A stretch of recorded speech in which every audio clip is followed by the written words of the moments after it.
Disclaimer. This video is for entertainment purposes only. Do not attempt this at home.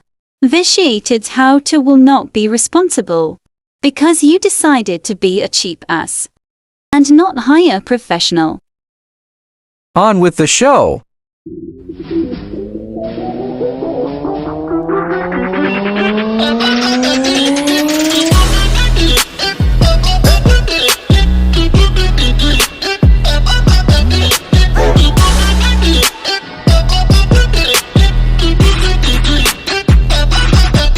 Alright, for all you people out there that has a 12-foot skeleton and you can't figure out how to secure it properly, here's what you do. Pull this off.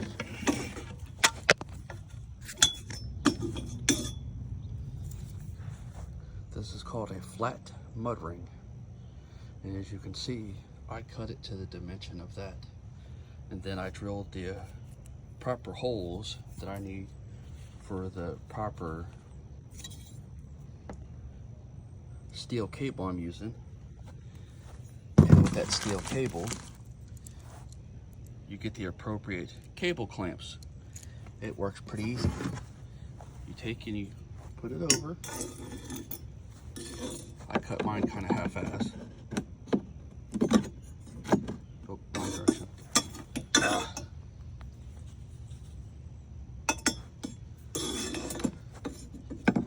Put it over like so. Put it on there like that.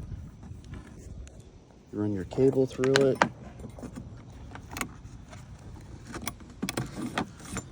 Like so. You bend your cable this way. And you take this clamp right here. And you bind that together like that with the clamp. And then you stick it in the ground. I'll get to that in a minute. And as you can see, it holds up nicely. I did a few more things to it, but I'm not giving too many things away in case some asshole watches this and knows where I live. But good enough. This is the cable I use to hold the skeleton down, because I went to Lowe's and I checked Lowe's, and for the smaller size cable that's smaller than this, it was almost $1 a foot. And this here has 10-foot running cable, which is that little thing right there I didn't use, and 60 foot of the aerial run, which you've seen in the beginning of the video that I used. So yeah, if I'd have bought that, I'd have been paying $60 versus $22 at Wally World. And it has a 100-pound test on it, or 120-pound dog, but the actual test line for that cable is probably a lot stronger.